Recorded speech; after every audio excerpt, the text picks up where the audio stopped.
السلام علیکم ورحمۃ اللہ وبرکاتہ K24 نیوز روم سے میں آپ کا میزبان سلمان اطہر قاسمی بیجاپور کرناٹک سے۔ ناظرین، آپ سے اپیل ہے ہمارے چینل کو سبسکرائب کریں، لائک کریں اور بیل آئیکن کے بٹن کو دبا دیں تاکہ آپ کو ہماری تازہ ترین خبریں مل جایا کریں۔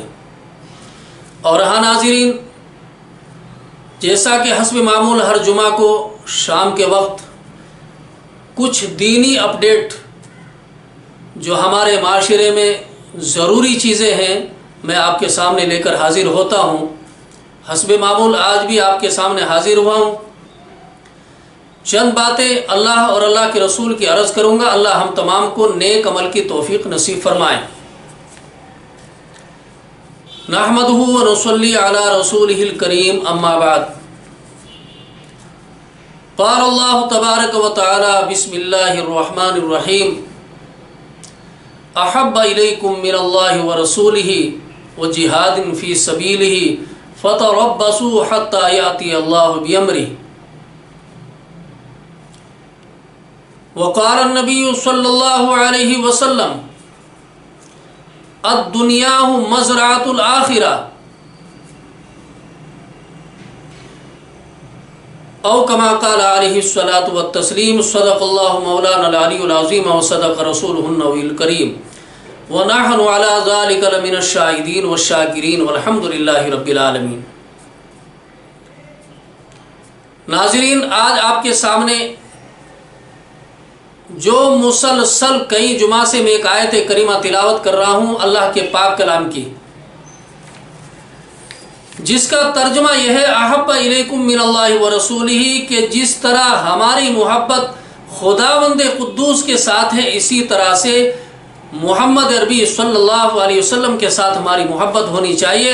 اور حضور کی سچی اور پکی محبت کی نشانی یہ ہے کہ اگر اللہ کے رسول سے ہمیں سچی پکی محبت ہے تو حضور کے ہر طریقے سے محبت ہونی چاہیے، چاہے وہ ہماری زندگی اجتماعی ہو یا انفرادی ہو، یا ہماری خلوت کی زندگی ہو یا جلوت کی زندگی ہو، ہر حالت میں محمد الرسول اللہ صلی اللہ علیہ وسلم کا طریقہ ہماری زندگی کے اندر اجاگر ہونا چاہیے۔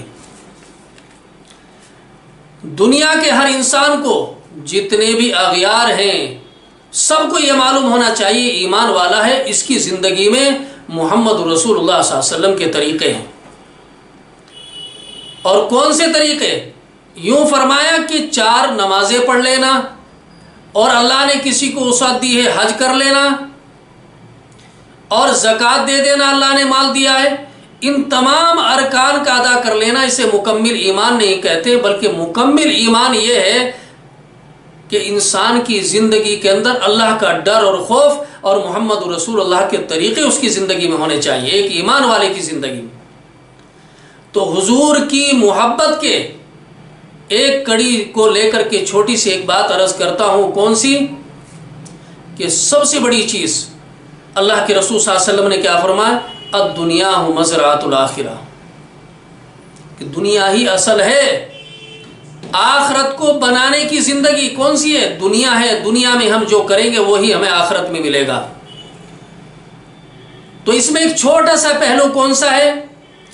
میں نے گزشتہ جمعہ میں یہ بات عرض کی تھی کہ ہمارے اندر، دل کے اندر، ہماری معاشرے کے اندر، ہمارے گھروں کے اندر، ہماری سوسائٹی کے اندر انصاف، سچائی۔ کون سی چیز کی سچائی؟ کہ چاہے اپنا ہو یا غیر ہو، سب کے لیے ہمارے پاس سچائی ہونی چاہیے، انصاف ہونا چاہیے۔ اور حضور کی محبت جب ہمارے دل میں ہوگی، ایک چھوٹا سا ایک واقعہ حضرت عمر رضی اللہ کا آپ کو بتاتا ہوں، اللہ سے دعا کرے اللہ ہمیں بھی حضرت عمر رضی اللہ کے اس بہت بڑے عمل کی اللہ تھوڑی سی جھلک بھی ہمارے دل کے اندر ڈال دے، تاکہ ہم دنیا میں بھی کامیاب ہو جائیں اور آخرت میں بھی کامیاب ہوں۔ دور خلافت حضرت عمر رضی اللہ ہے، امیر المومنین حضرت عمر رضی اللہ،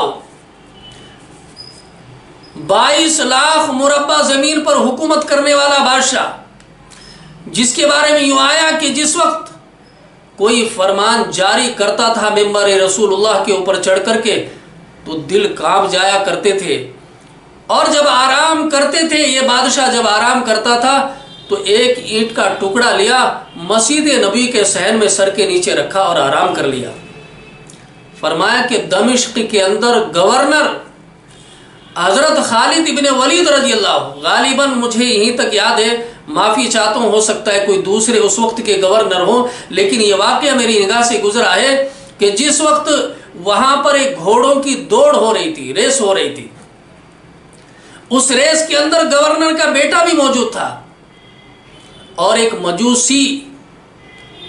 مجوسی کا بیٹا بھی موجود تھا۔ الغرض گورنر کے بیٹے نے جو ایمان والا تھا اور ایک مجوسی جس کا ایمان سے کوئی تعلق، دونوں نے گھوڑا دوڑایا اور ریس جس وقت لگائی، یوں فرمایا گورنر کے بیٹے سے اس مجوسی کے بیٹے کا گھوڑا آگے نکل گیا۔